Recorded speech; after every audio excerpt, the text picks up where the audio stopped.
Bueno, algunos avisos antes y comenzamos con la clase. Esta es la segunda clase del eje 2. Luego tenemos una última clase y ya luego tenemos el parcial, ¿sí? El parcial que en principio es presencial y es escrito y en grupo. Eso ya está dentro de lo que es la hoja de ruta, ¿sí? Estoy bien, que se realiza el viernes 17 de octubre, ¿verdad? De 16 a 18 horas en las instalaciones de la Escuela de Ciencias Jurídicas y Políticas. Bien. Nos queda... no, los grupos los conforman ustedes. Si ahí me preguntan por el chat si los grupos los armo yo. No. Los grupos los conforman ustedes y es en grupo, no es ni de 1 ni de a 2, es de 3 a 5 participantes. Puedo aceptar algunos grupos de 6. La idea es que puedan tener ese ámbito de reflexión conjunta, de construcción conjunta, en este caso de las respuestas. El parcial quiere ser una etapa más de la construcción de conocimiento. Y no por la fecha, digo no por la nota, digo, porque justo me estaban preguntando la fecha acá en el grupo. No por la nota, sino por la posibilidad de realizarlo.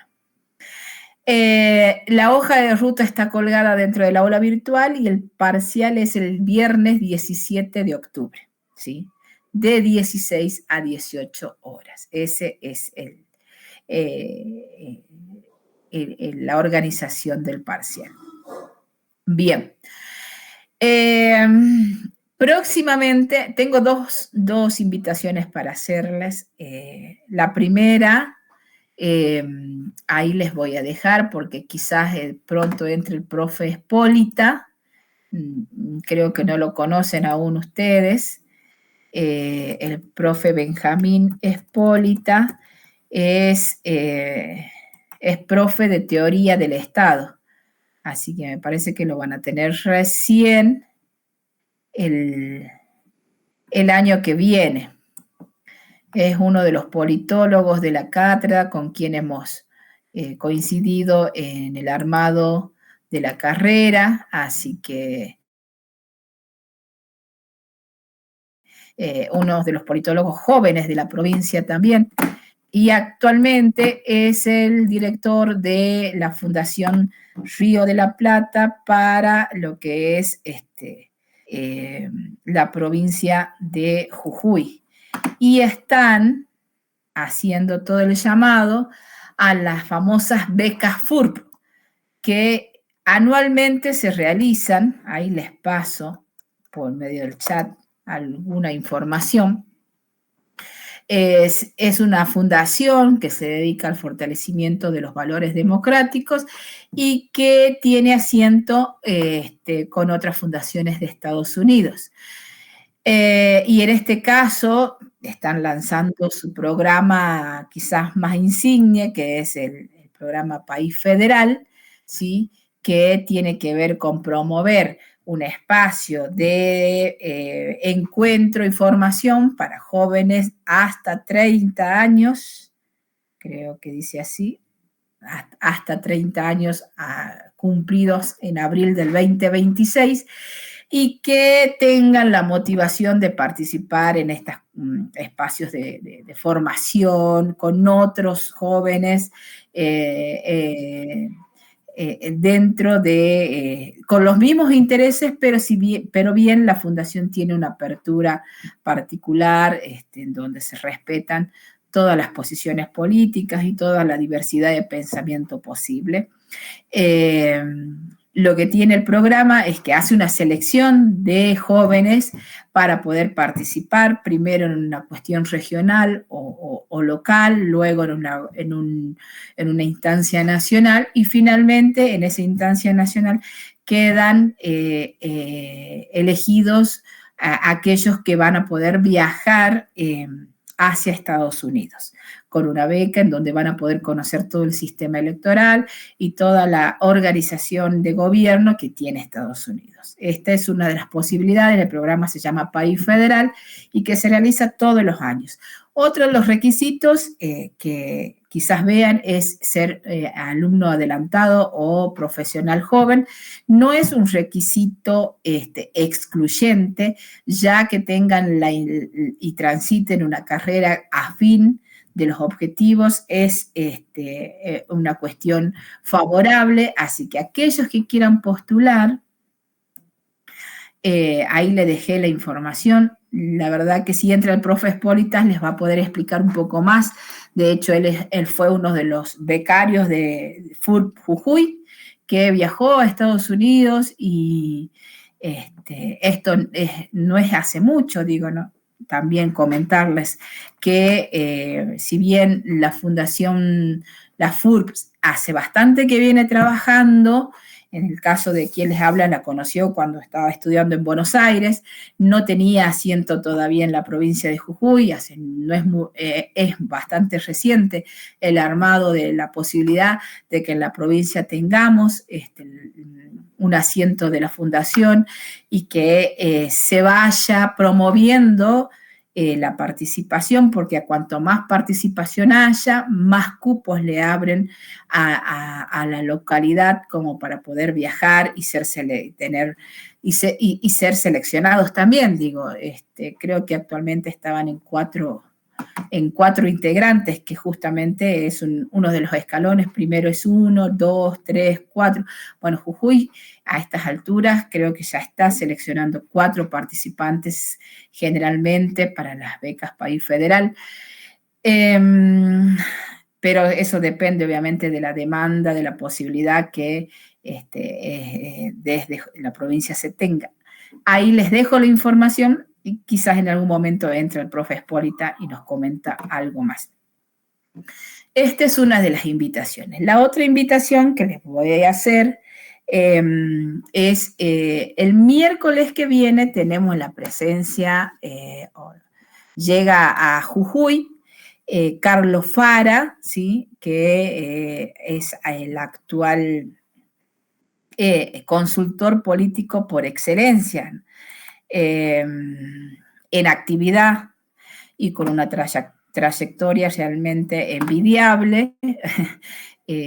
Carlos Fara viene a presentar el manual, el manual de comunicación política, que lo tiene como director y autor del mismo. Lo comparte con otros consultores y consultores de gran trayectoria y otros muy jóvenes que realmente el manual no tiene desperdicio. Yo pude ya leerlo en su versión digital. Carlos Fara llega a la provincia el próximo miércoles 8, ¿sí? Bueno, de más está decirle que tiene más de 35 años de experiencia como consultor político. Estuvo, si bien fue presidente fundador de lo que es ASACOP, la asociación a nivel nacional que aglutina a los comunicadores políticos, a los consultores políticos.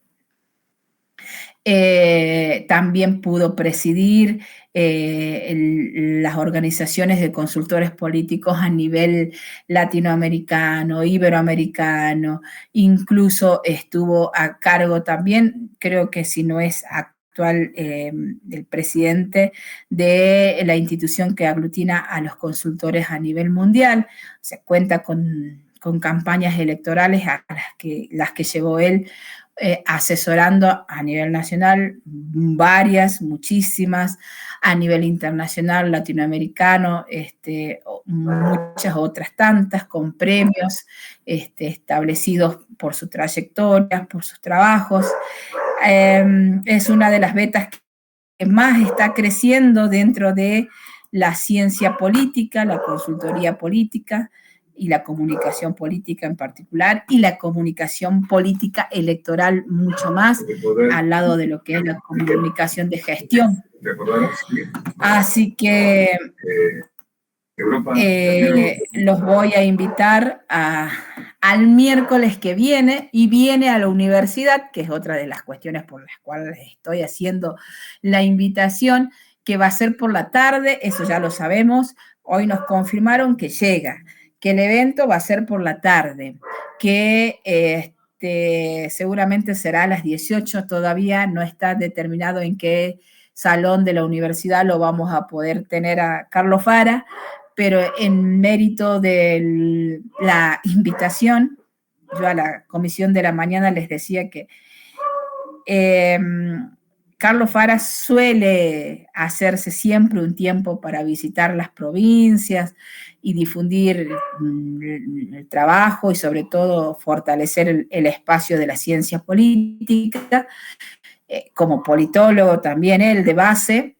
Pero no es posible siempre, creo que, no sé si son hace 3 años creo que no llega, esta sería una vez desde hace 3 años que Carlos Fara vuelve a Jujuy, y que, bueno, amerita que para el espacio que nosotros tenemos y nuestra vocación y profesión, si podemos y tenemos la oportunidad de escucharlo, hagamos méritos y posibilitemos nuestros medios como para poder hacerlo. En consecuencia, la clase del miércoles que viene no se las voy a confirmar, ¿sí?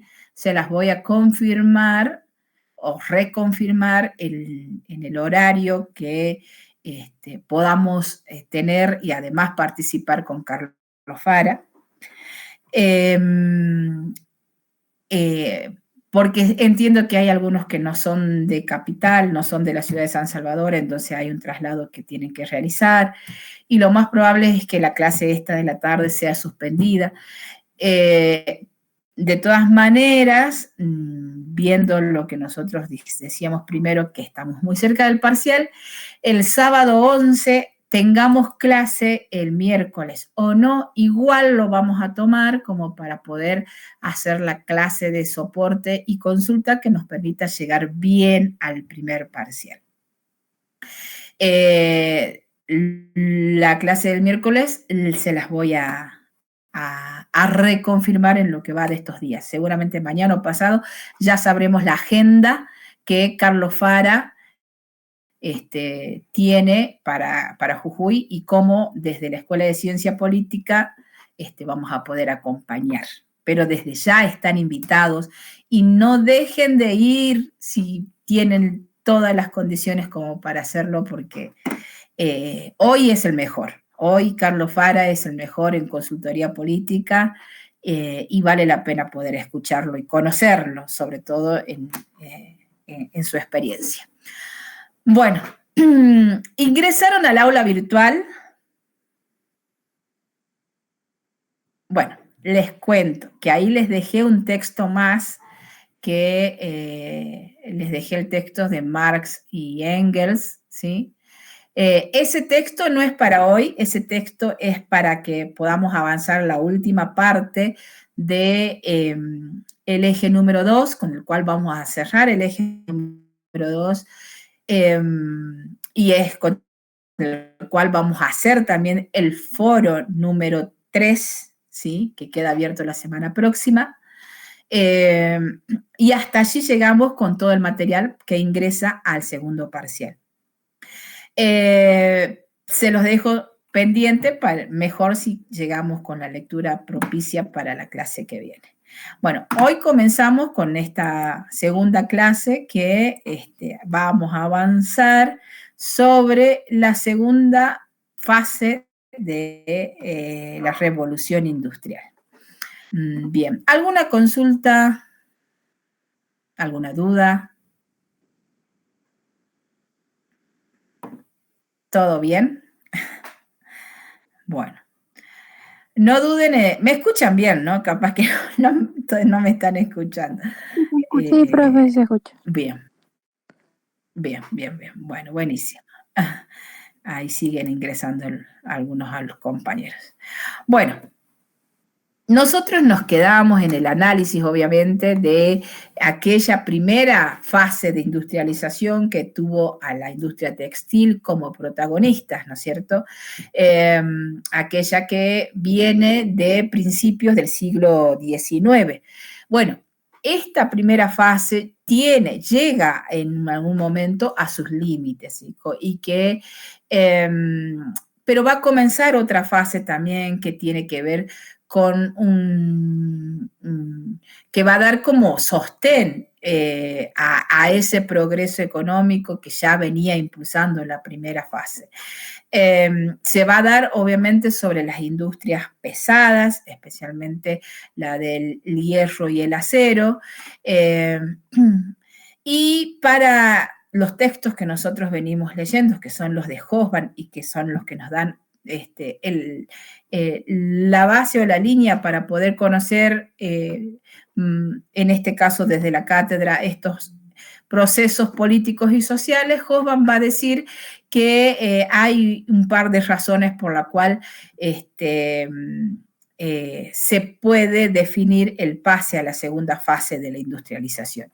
Una es cuando el resto del mundo empieza a industrializarse, dice Hobsbawm, y obviamente se requería mayor maquinaria para llevar a cabo esa primera fase que ya había dispuesto, ya había transcurrido en Inglaterra, que era poder desarrollar esa industria liviana y que justamente va a tener como protagonista de importar la maquinaria posible a Inglaterra. Claro, porque había además logrado esa primera fase de revolución. Y otro de los factores, dice Hobsbawm, va a ser que en ese momento se llegaba a grandes acumulaciones de capital, debido obviamente a la primera fase, que buscaba invertir en sectores que puedan ser ciertamente rentables, ¿sí?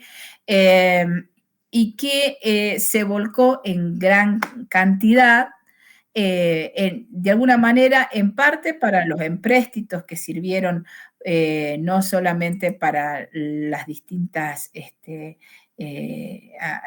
industrias, sino también inclusive para distintos estados, particularmente a los latinoamericanos. Pero que en gran parte ese capital de esa acumulación de capital encontró como beta el desarrollo o la instalación de la red de ferrocarriles como una beta de inversión y de rentabilidad, ¿sí? Aunque no era necesario, esto Hobsbawm también dice, de esta fase de la industrialización, que el transporte a través de toda la red de ferrocarril no era tan necesario para el desarrollo industrial, puesto que estaba se daba como foco en Inglaterra, y que desde Inglaterra lo que más se usaba era el transporte marítimo, porque era más barato, porque era al que la mayoría tenía acceso. A ver, allí ingresamos algunos más. Y además, porque le proporcionaba ciertas ganancias ya a un circuito económico que ya estaba estipulado, ¿sí? Pero bueno, en base a estos dos factores, Hobsbawm va a definir por qué se llega a cierto límite y se pasa a una segunda revolución. O a una segunda fase de la revolución industrial. Sí, obviamente se reconoce, ¿no es cierto?, que el ferrocarril, más allá de haber sido una inversión por acumulación de capital, va a servir como un nuevo medio para movilizar no solamente la acumulación de capital con fines industriales, sino como para desarrollar la industria en otros lugares, para estimular la industria de productos de base sobre todo. Y que en definitiva también la construcción al nivel que se desarrolló en ese momento, el tendido de las redes férreas, hizo a que, por ejemplo, se duplicara la producción de hierro y en consecuencia se estimule la exportación de todo lo que tenga que ver con la construcción a tendidos de las nuevas líneas férreas.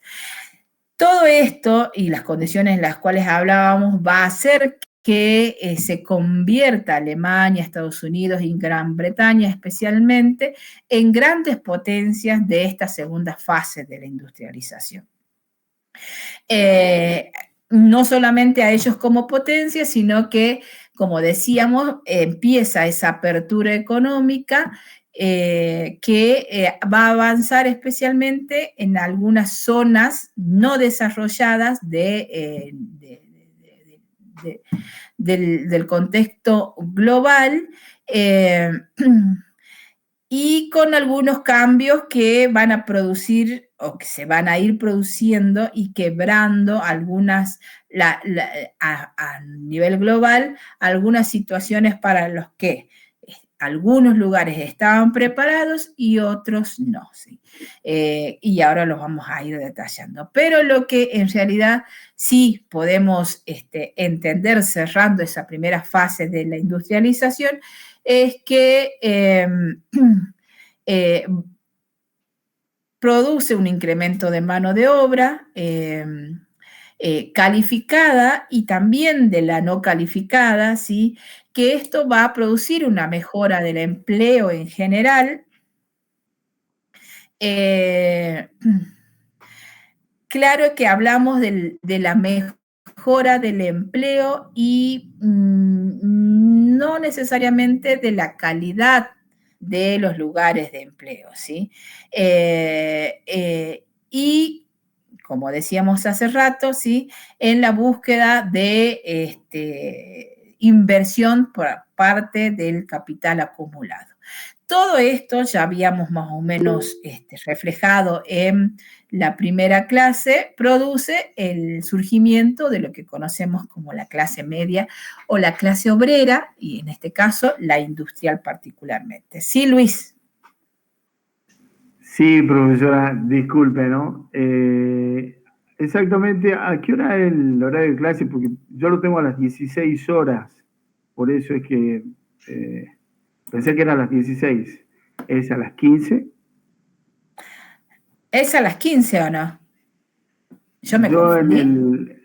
Yo lo tengo en la UNJU virtual a las 16, por eso es que yo estaba haciendo tiempo, después vi en el chat que estaban ahí, por eso lo puse. Ay, pero chicos, disculpen que yo tenga tan mala memoria, no, a ver, es a las 15.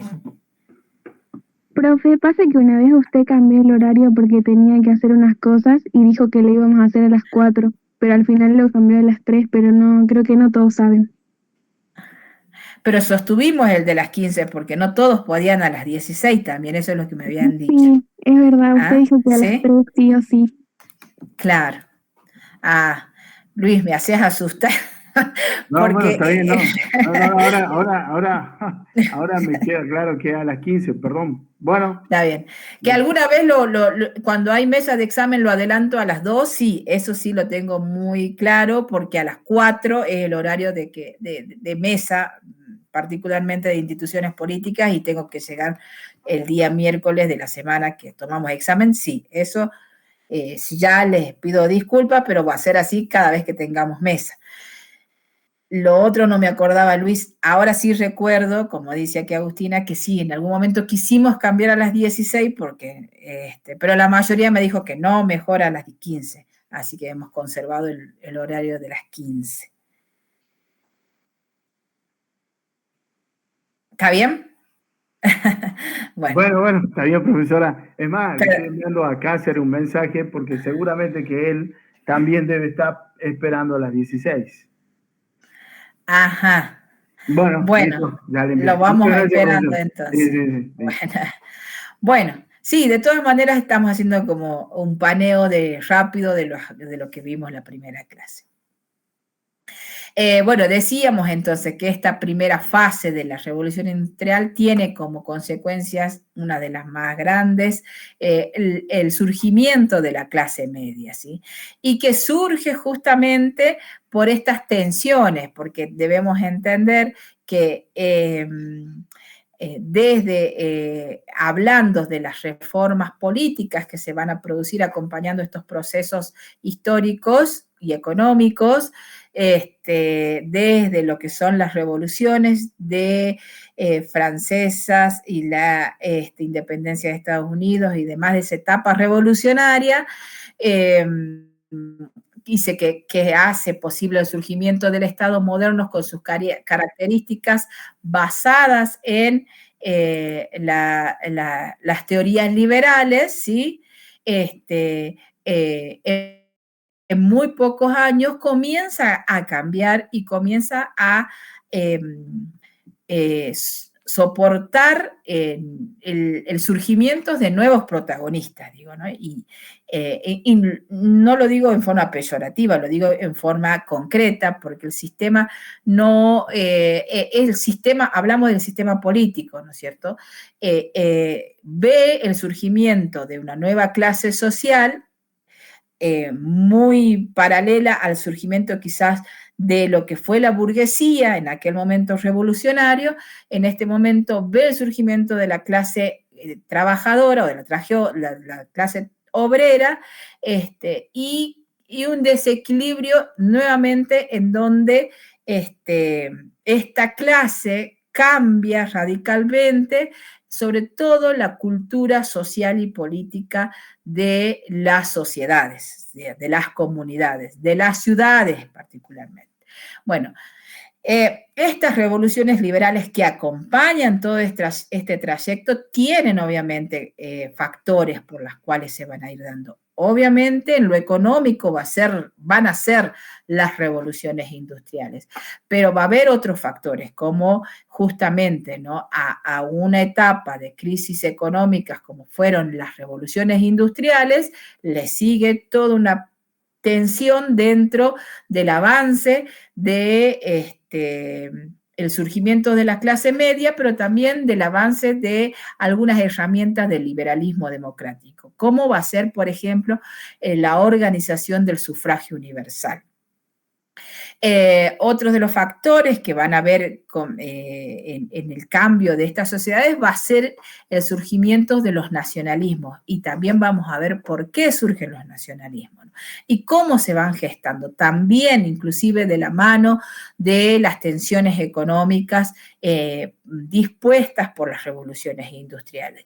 Y si hablamos de tensiones sociales y políticas, también es menester decir que existe otro factor, como es la resistencia de lo que queda aún del antiguo régimen, ¿sí? Pues, a ver, ejemplo de esto, la guerra franco-prusiana, que se va a desarrollar casi a fines del siglo XIX, en donde estas tensiones y estas quitas de privilegios justamente nos van a llevar a situaciones parecidas. Sin embargo, lo que sí podemos sintetizar, ¿sí? Es que en lo económico, ¿sí? Pasadas las fases industriales, queda como establecido lo que el mundo va a denominar también el sistema capitalista, ¿sí? Reconociéndolo ¿en qué? En que van a ser justamente estos dueños del auge industrial, los dueños del capital, quienes van a tener un ascenso económico muy grande y que estaban justamente dispuestos frente al desarrollo económico sobre las teorías liberales, especialmente sobre el libre juego o el equilibrio libre del mercado, ¿sí? En donde no existía ninguna lógica de acompañar a una clase como la que empezaba a surgir, que era la clase obrera. La clase obrera surge, ¿sí? Surge atada a una serie de situaciones que lo vamos a ver más abajo, pero por ejemplo, frente a una tensión en crisis de todo lo que es la agricultura y las tenencias de la tierra, debido a que ya vimos también que se produce toda una cuestión de migración hacia las ciudades, en donde la tierra va a ir quedando en manos en manos capitalistas, de quienes las pueden comprar, y va a ir dejando de sostener aquella situación de tenencia o de producción familiar, ¿sí? A la par, el obrero que llega a las ciudades a trabajar llega sin ningún capital más que el esfuerzo que puede disponer a través del trabajo, un nuevo hilo económico que está sin reglar. Y decimos sin reglar porque justamente los obreros van a estar atados a largos y a inflexibles contratos, dependiendo del humor y de la situación de cada una de las industrias y de los patronales de cada una de las industrias. O sea, largas jornadas con sueldos muy bajos, que en este momento en donde se comienza a conformar la clase obrera no reconoce ninguna cuestión de calidad de trabajo o de incentivos económicos. De hecho, lo que sí era naturalizado era la condena, entre comillas, digo, para poder denominarlo, del obrero a estar atado a su condición, que generalmente no tenía ningún atisbo de mejora, ¿sí? Y que frente a lo que significó el surgimiento del capitalismo, ¿sí? Como lo define Hoffman, para darle un concepto concreto, diciendo que el capitalismo va a ser una nueva forma de organización económico-social originada por los cambios introducidos por la revolución industrial, ¿sí? Que da como origen a una nueva organización del trabajo, el trabajo fabril, y a un nuevo tipo de trabajador, el trabajador industrial. Este es el concepto macro, digamos, que quizás dentro de la línea que nosotros venimos explicando, Hoffman lo sintetiza desde allí. ¿Sí, Luis? Disculpe, eso estamos hablando justo después de la Segunda Guerra, de la Revolución Industrial. Claro, claro. En el momento en que ya están asentadas las consecuencias de la primera revolución industrial y nos encaminamos ya a lo que es la segunda revolución industrial. Gracias. Sí, bien. Y está muy bien lo que vos consultás, Luis, porque en ese contexto, digo, ¿cómo se llega a esa situación? Se llega producto de la primera fase de la revolución industrial, desplazando, como venimos diciendo, al trabajo manual y al trabajo artesanal, ¿sí? Al que se realizaba en casas o en pequeños talleres, hacia lo que es la utilización de maquinarias en las fábricas y en las industrias. Entonces, sí vamos a poder, a partir de ahora, entender que queda organizada, perdón, creía que había un mensaje en el chat, queda organizada la sociedad luego de transitar estos cambios hasta casi forzadamente en los dueños de las fábricas o de los grandes talleres, dueños del capital, y en quienes no poseían las tierras ni las herramientas, sino que casi exclusivamente la posibilidad del trabajo y que por su trabajo recibir cierto pago y así poder subsistir. Esa era la característica particular de los trabajadores o de lo que se denominaba en aquel momento el proletariado. Como para poder entender quizás un poco más este mapeo, recién hacia 1850, Inglaterra, sí, Luis. Disculpe, profesora. En esa época, bueno, llega la gente digamos, de toda la parte llega a las ciudades, llega a las empresas. En ese momento no hay ningún contrato de ningún tipo, o sea, no. Encima que no tienen dinero, se le paga lo que quiere, o sea, estaba dispuesto el burgués a pagarle, o el capitalista a pagarle lo que él crea conveniente. Es así como fue al principio.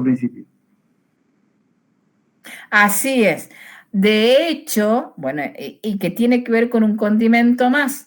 Como estaba dispuesto naturalmente sobre el derecho a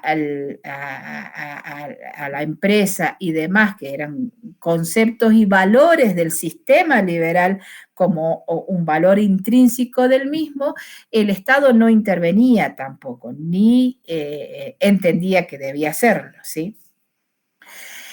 Lo vamos a ir explicando, quizás vamos a ver más claro, por ejemplo, cuando surgen los partidos políticos, pero algunas cosas se las puedo decir ahora. Por ejemplo, recién hacia 1850 se propicia en Inglaterra la ley de las 10 horas, ¿sí?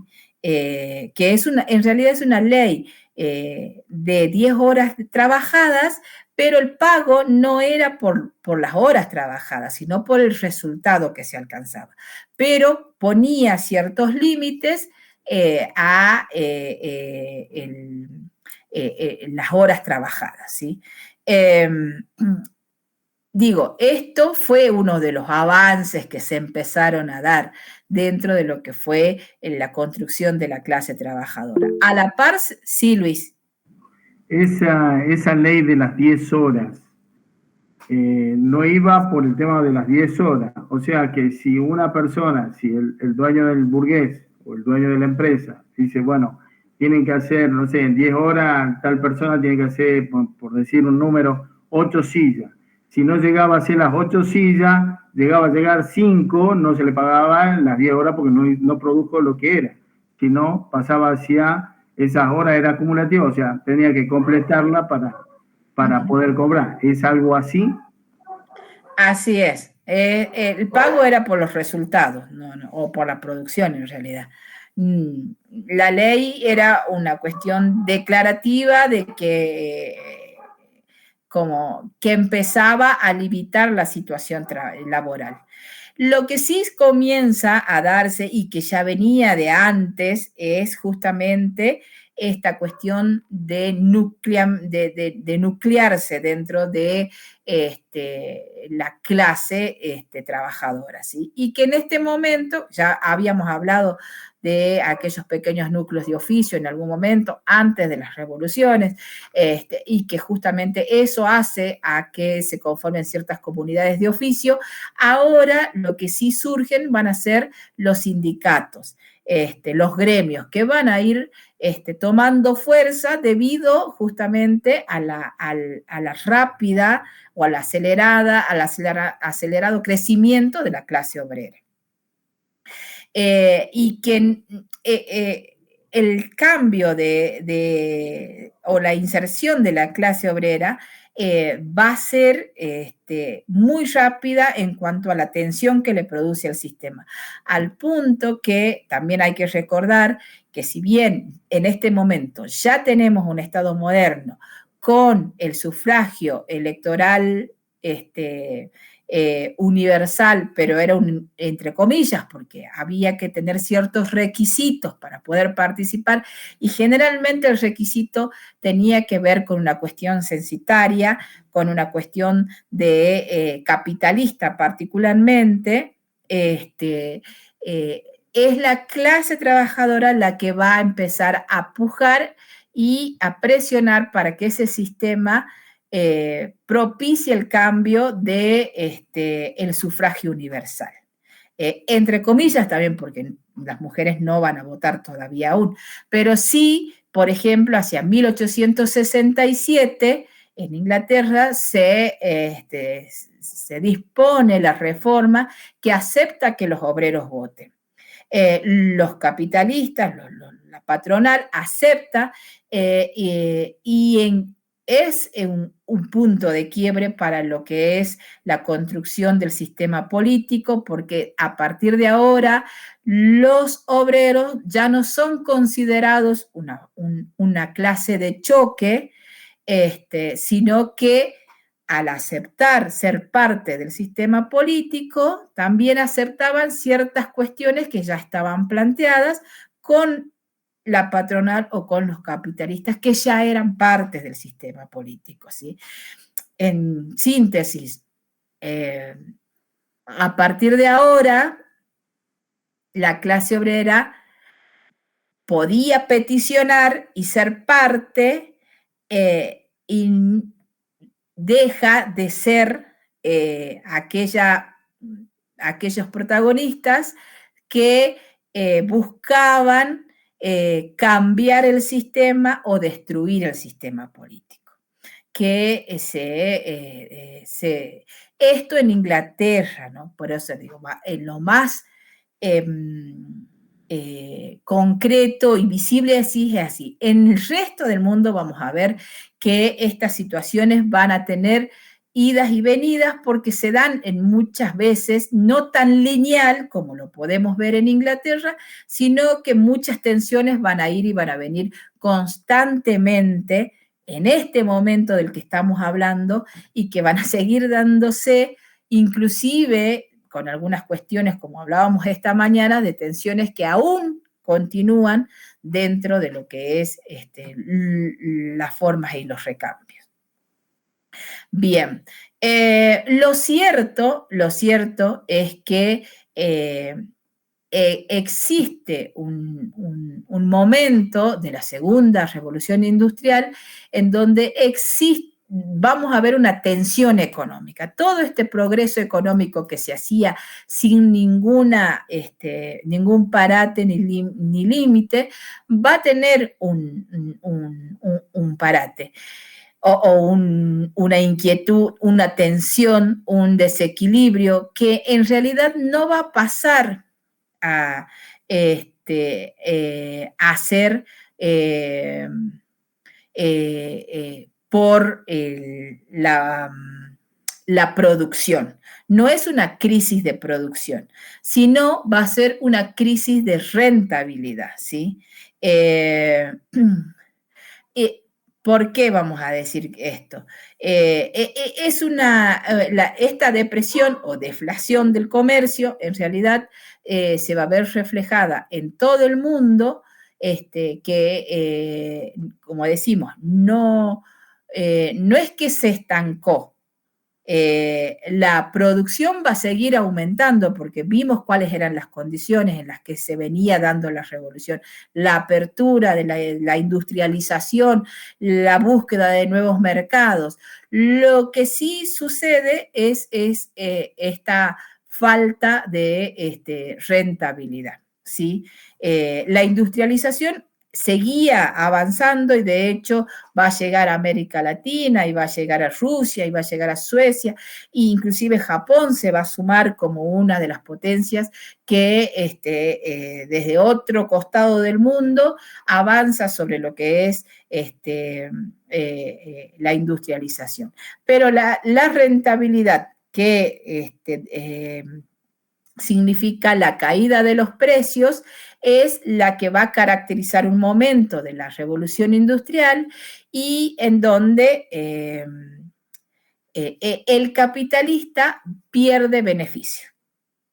En Gran Bretaña, por ejemplo, los precios van a bajar un 40%. Esto hablamos ya de 1800, cercano a 1880, 1875 aproximadamente. Se produce la deflación. Gran Bretaña es un ejemplo donde caen los precios un 40%. Si miramos quizás con ojos de consumidores, esto no sería un gran problema, ¿no? Todo lo contrario, porque quizás los costos serían menores. Sin embargo, las consecuencias se van a hacer sentir. Porque inclusive para aquellas personas que a este momento se encontraban endeudadas y para las que no, digo, no, aquellos capitalistas que sostenían cierta deuda, mucho más, y si no van a tener que pedir crédito justamente porque el beneficio no les cerraba frente a la rentabilidad. Van a tener que seguir pagando las deudas pendientes que estaban dispuestas por allí de esa acumulación de capital y de los créditos que se habían, naturalmente se ofrecían y se tomaban para poder avanzar y eran muy bien resueltos. En este momento, para quienes tienen el capital, ya comienza a no hacerlo, pero además van a tener que sostener todo lo que significaba el gasto de la mantención de la producción, en lo que es la compra de maquinaria, sueldos, más allá de la situación de la clase obrera, eran gastos que en este momento quienes tienen el capital ven resentida su rentabilidad. Finalmente, muchas fábricas van a tener que cerrar sus puertas y muchos obreros van a quedar sin trabajo. Como decíamos hace un rato, la actividad agrícola va a ser la más perjudicada en esta situación y en consecuencia se produce un despoblamiento de muchas zonas rurales y el aumento en este momento no solamente de la migración terrestre, que es de una ciudad a otra cercana, sino que comienza a verse la migración ultramarina, ¿sí? hacia el viejo continente, hacia Europa continental, en búsqueda de otras situaciones de trabajo, puesto que decíamos que existían otras potencias que empezaban a desarrollarse a través de la industrialización y que necesitaban mano de obra. Esto pasa desde 1875-80 en adelante, hacia fines del siglo XIX, ¿sí? Bien.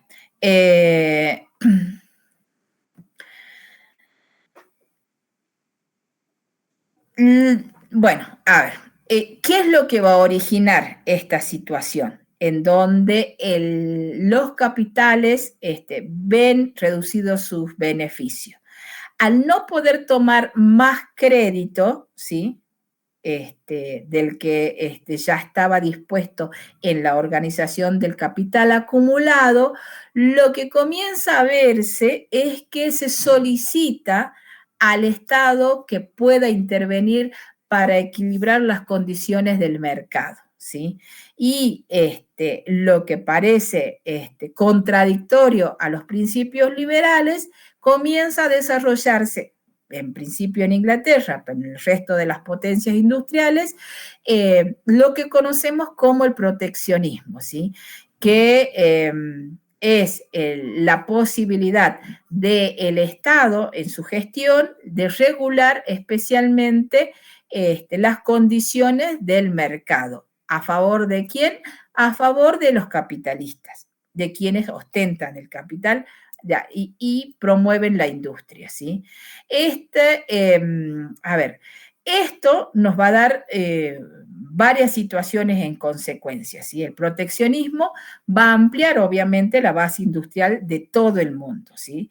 Van a ser los países los que, protegiendo sus industrias, van a buscar aumentar el mercado hacia lo que es lo global. Va a haber un aumento de la producción y del comercio, inclusive mucho más alto que el que se daba en las primeras fases, cuando el liberalismo que sostenía el mercado era puramente dispuestos a esos valores.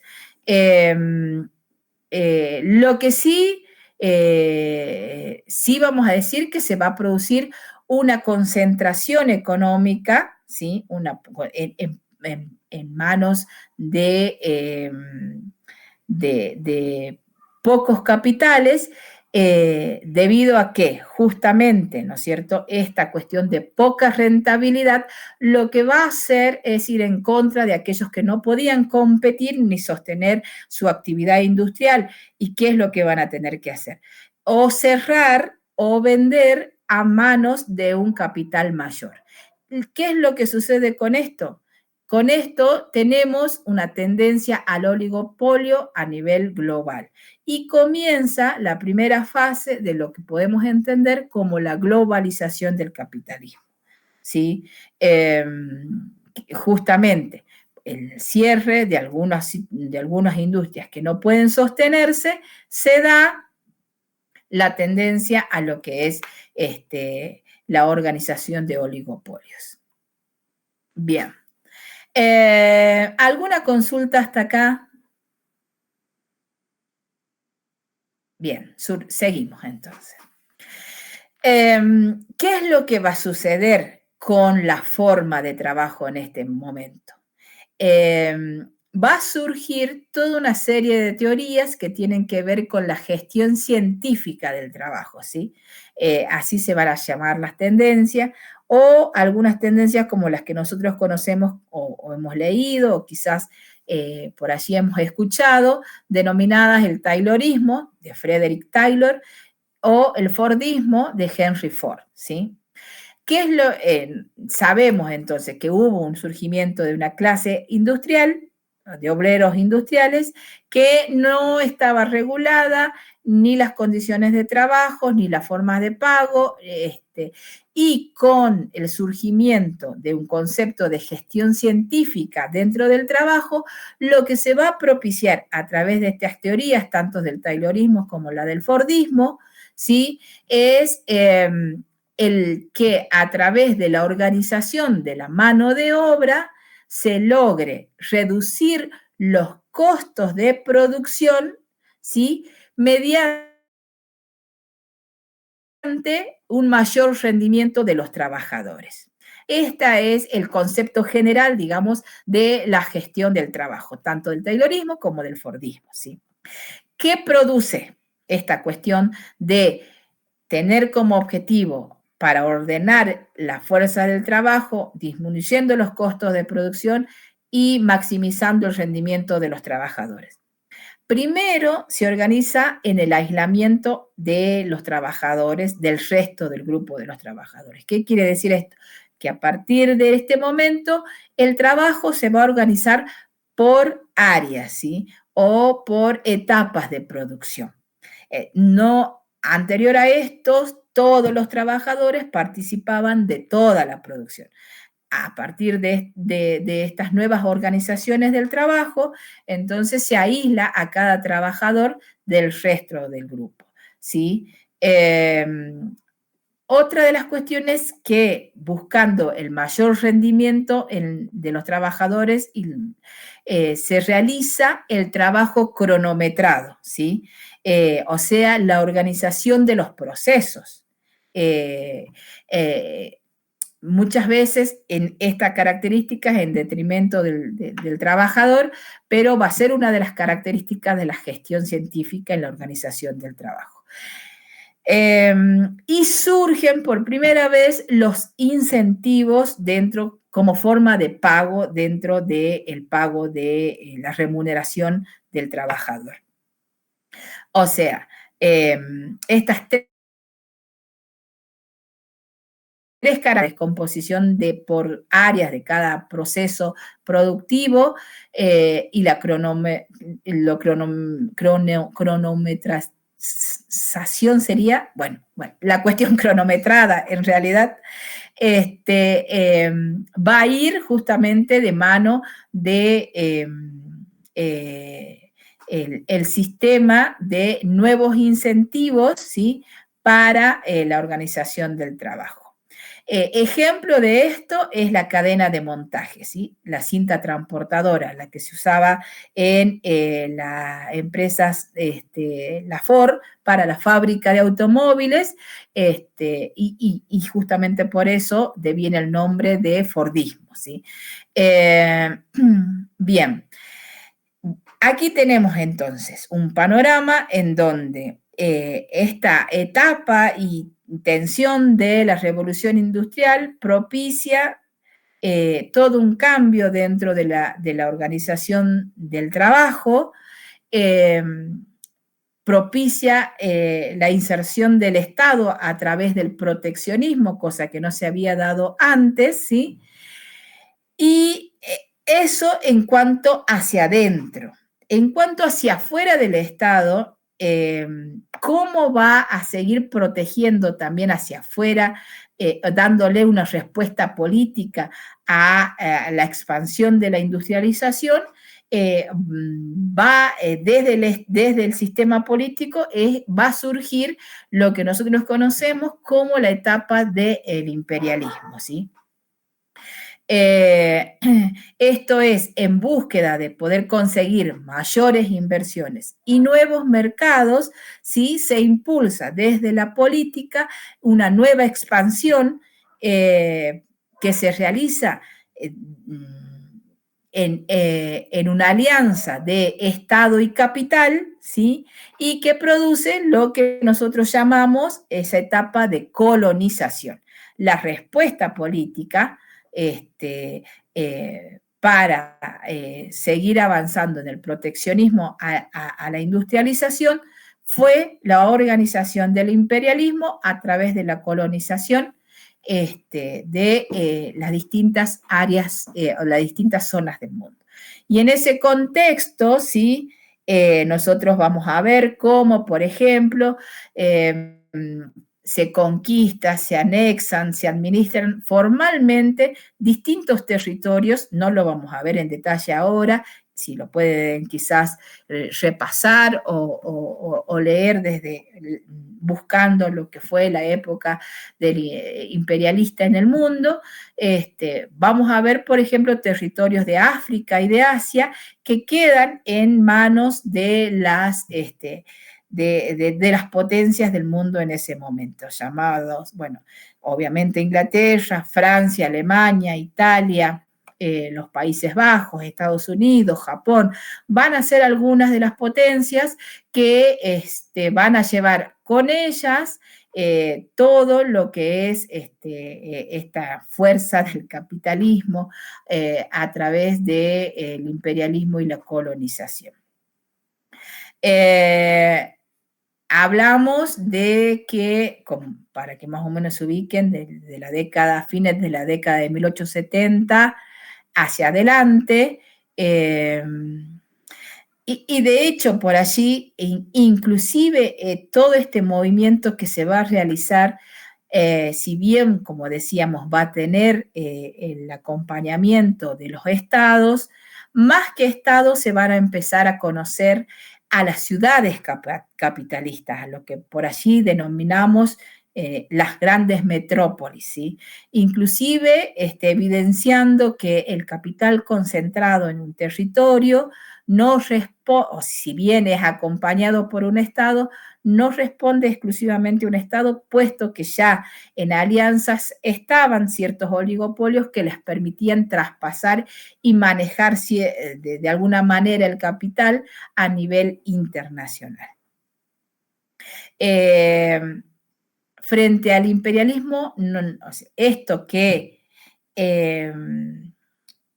también tenemos que entender que era una línea hasta casi natural, ¿sí? Donde el Estado actuaba. No, si bien existe toda una rama de crítica hacia lo que va a ser desarrollado o al desarrollo del imperialismo y que va a tener que ver con especialmente algunos protagonistas históricos o algunos teóricos que tengan que ver más con el marxismo, y allí lo vamos a nombrar ahora, no nos vamos a detener, pero quizás alguna contribución especial o significativa va a tener todo el trayecto de Lenin, quien va a afirmar que la expansión colonial es uno de los aspectos de una nueva etapa de capitalismo. Va a haber también algunos otros teóricos o historiadores y demás, representantes de la academia, y lo sigue habiendo, digo, que niega justamente que el imperialismo o la etapa colonial del mundo tenga un detonante desde la economía, un carácter económico.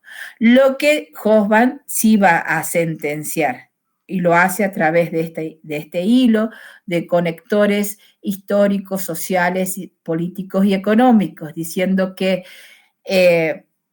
quizás pueda alguien entender o pueda alguien no entender la relación con la economía, pero lo que nadie puede negar justamente es que el mundo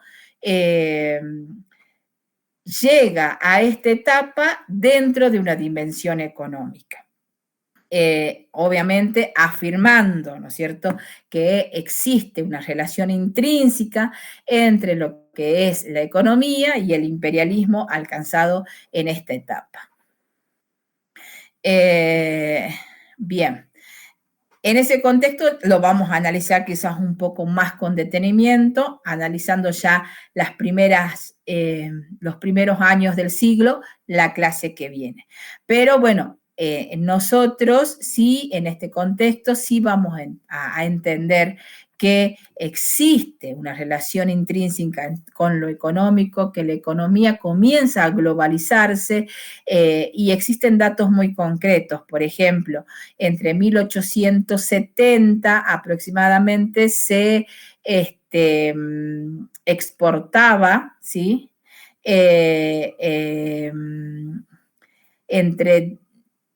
Hablamos del mundo capitalista, ¿no? No de nuestro país, entre 10 a 16 millones de toneladas, ¿sí?, a través de la flota mercante de distintas cuestiones de producción. Y hacia los primeros años del siglo XX, esta cantidad se cuatriplica, ¿sí? ¿Qué es lo que queremos decir con esto? Que existe una razón económica, ¿sí?, que se infunde para el desarrollo social, político, especialmente en el mundo, para el desarrollo del capitalismo en este momento. Sí, Luis. Profesora, se cuatriplica, dice, lo que es la producción, ¿sí? Sí. Lo cual eso trae económicamente muchos réditos, digamos, desde un punto de vista. Ahora, Sí. ¿eso mejora la calidad del obrero o solamente se mejora el capitalista? Bien. Vamos a ver, está muy buena la pregunta porque quizás no lo hemos visto en profundidad. Va a haber distintas respuestas, ¿no? Lo dijimos muy al pasar, que es un momento en el cual la especialización de la mano de obra también es muy particular por la industrialización del momento. Lo que va a pasar, o lo que por ahí referencian algunos autores, es que los obreros especializados, ¿sí?, sí van a tener una mejora en la calidad de vida. Inclusive, por ahí los referencian en que se construyen ciertas partes de las ciudades en donde se vuelven como lugares de residencias, como pequeños country de ahora, digamos, ¿no? Sino que son como residencias particulares de obreros especializados en alguna industria. Porque sí, ellos van a tener una remuneración mucho más alta. Lo que no va a pasar o que no va a cambiar demasiado son las condiciones del trabajador o del obrero medio o aquel que no tiene cierta especialización, que no participa de cierta tecnificación. Y es allí donde sí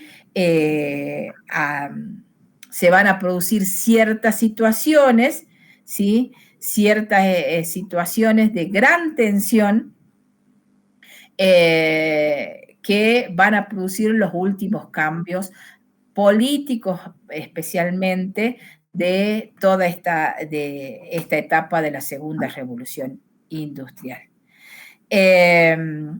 Dentro del programa ustedes tienen los grandes cambios políticos y sobre las grandes aperturas, digo, ¿no? Que se van a dar o de los grandes procesos de democratización, así están dentro del programa, que se dan a partir de 1870. Y esto tiene una causa, que es la tensión por alcanzar mejoras de aquellos que, habiendo sido reconocidos partes del sistema a través de la lucha y conseguir el sufragio universal, aún no cuentan con las condiciones necesarias o pertinentes para desarrollar una vida más equilibrada. ¿Qué es lo que va a pasar en ese contexto? Y quizás para prueba tenemos una serie de movilizaciones sociales, ¿sí? Que no se veían desde la época de la Revolución Francesa, en todo caso, porque el mundo había parecido encontrar cierto equilibrio, cierta línea de progreso.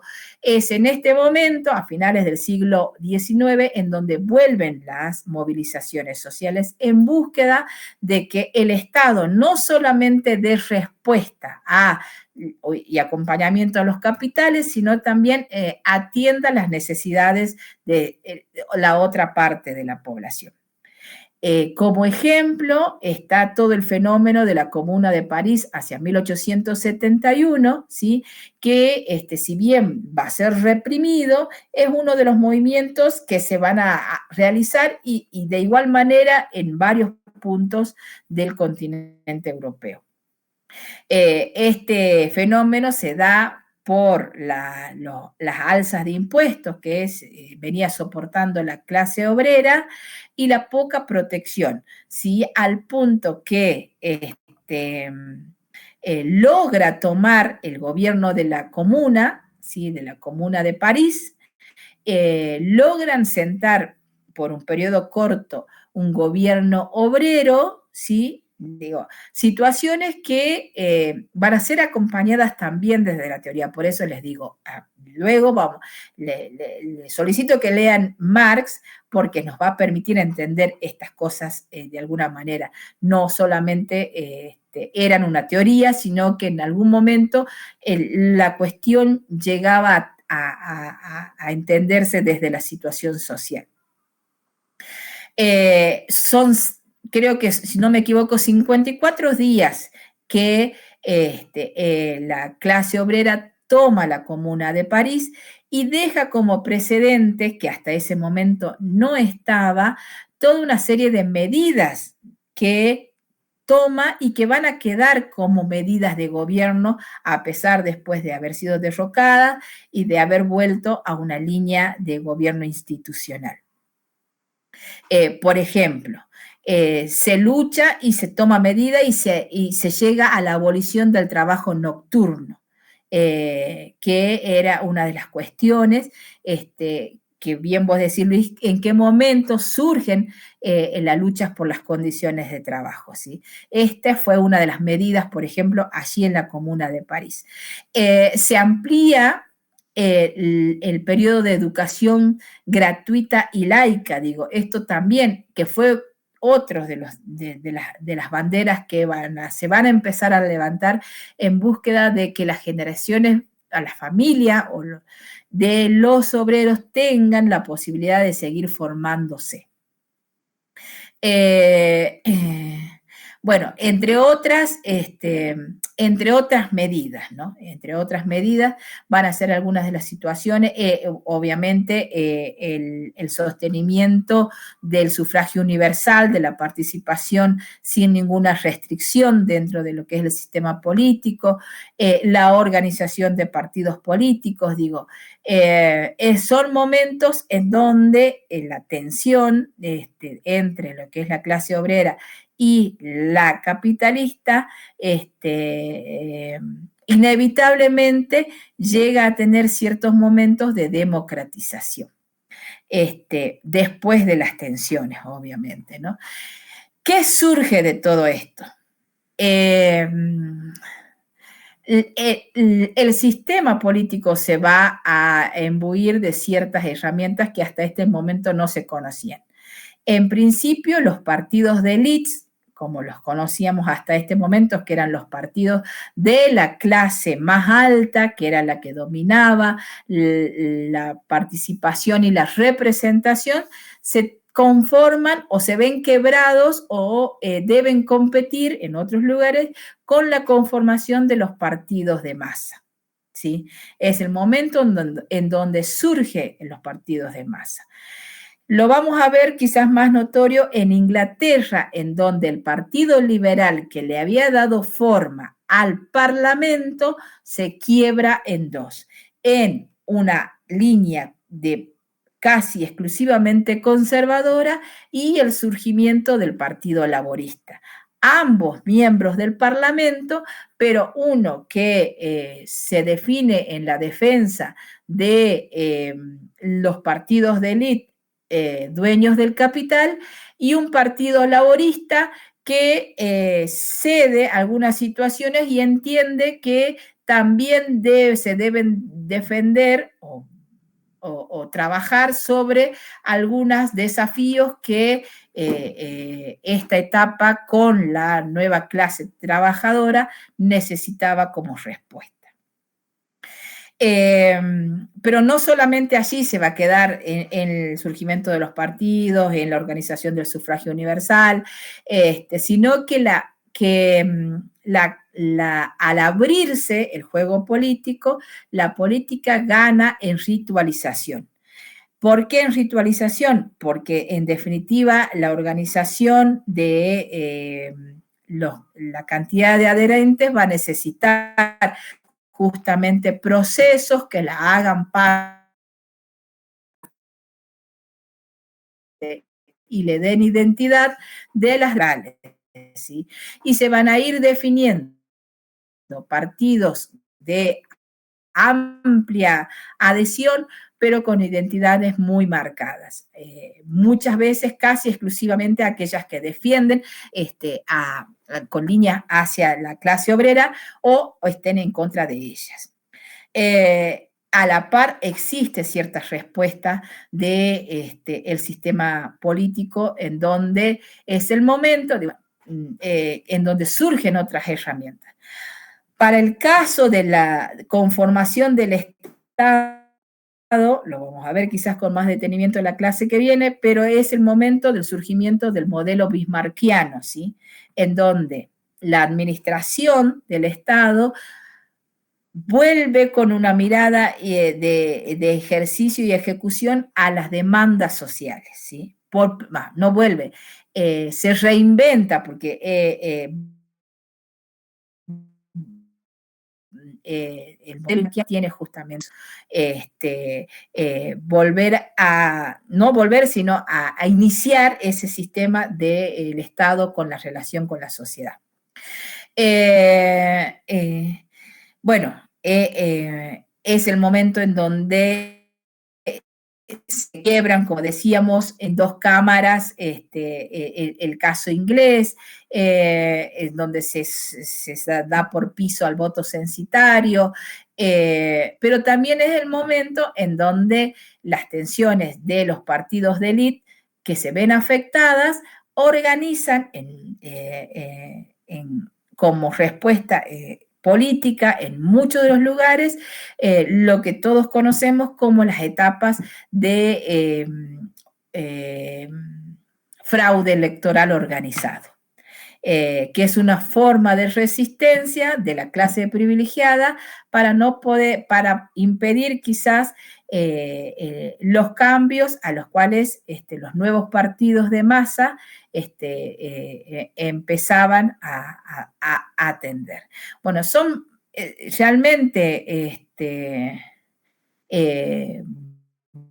bastante profundos, más allá de lo que nosotros podemos entender.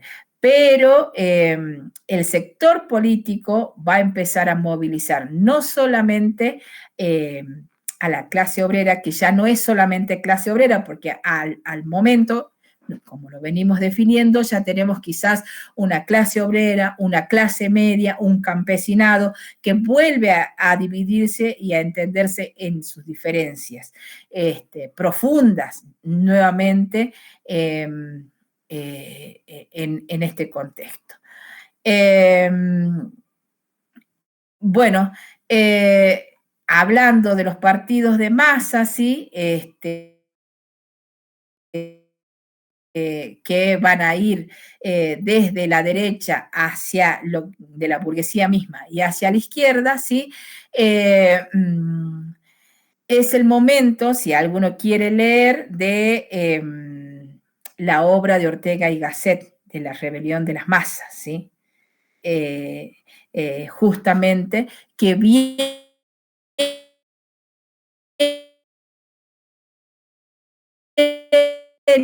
a explicar luego de todo el abordaje económico que sucede a través de las dos revoluciones industriales. Queda como, como grandes desafíos de la ritualización de la política, volver a encontrar cierto equilibrio, ¿sí? De todas maneras, el haber llegado a encontrar este nuevo sistema político va a dar una sensación nueva de estabilidad política sobre todo. Aun cuando por allí nosotros que venimos viendo el proceso lo veamos tan tajante, este momento va a ser un momento de cierta estabilidad política que va a verse quebrado y afectado luego de 1914, ya cuando estalla la Primera Guerra Mundial, mejor dicho, y va a volver a tambalear a partir de lo que va a ser la Revolución Rusa de 1917, que son dos hechos que sí los vamos a ver como cierre del eje número 2. Pero por ahora, bueno, nos quedamos en el análisis del trayecto de la Segunda Revolución con todos sus efectos económicos, sociales y políticos que traen hasta aquí. Bueno, dejamos la clase esta aquí y la última clase retomamos con todo el efecto teórico, con la bibliografía que tienen ustedes en el aula virtual y con el quiebre que produce la Primera Guerra Mundial y la Revolución Rusa nuevamente a este equilibrio atado con alambre que teníamos en el cual dejamos después de la Segunda Revolución Industrial. Bien, ¿alguna consulta, alguna pregunta?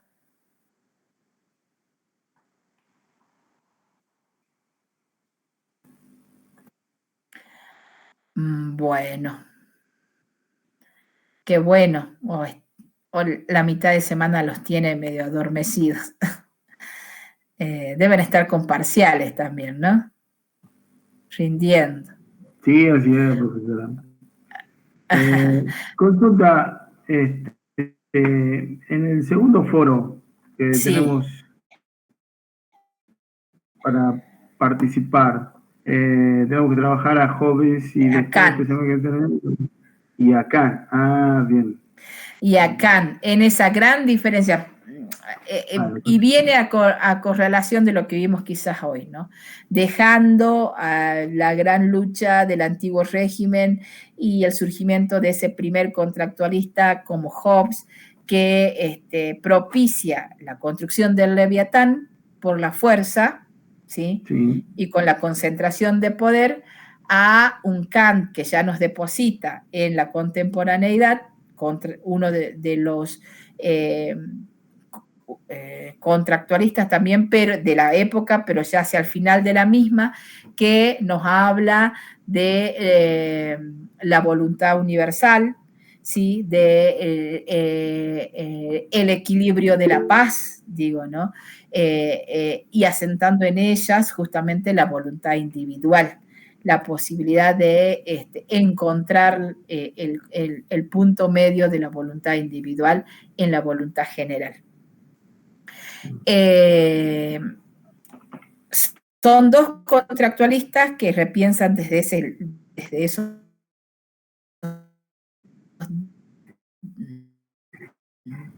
dos, que es lo que consultamos en el foro. Bien. Bueno. Bueno, les confirmo, dejen el presente, sí, por favor, gracias. Les confirmo la clase de miércoles que viene. Desde ya quedan invitados. Les voy a mandar también la invitación de Carlos Fara. Nos tienen que decir desde la universidad qué salón lo van a hacer, si es que lo van a hacer en la escuela o quizás en otro salón más céntrico. Les voy a dejar la invitación. Y ahí sí les dejé también la invitación a lo que es la FURB, si alguno quiere participar. Hoy también me habían dicho que el viernes a las 2 de la tarde creo que hay una charla en el Consejo de Ciencias Económicas sobre el examen de la FURB que va a ser el sábado. Así que, bueno, seguramente a quienes les interese le viene de 10 la información. Bueno, nos vemos pronto en clase y con Fara también.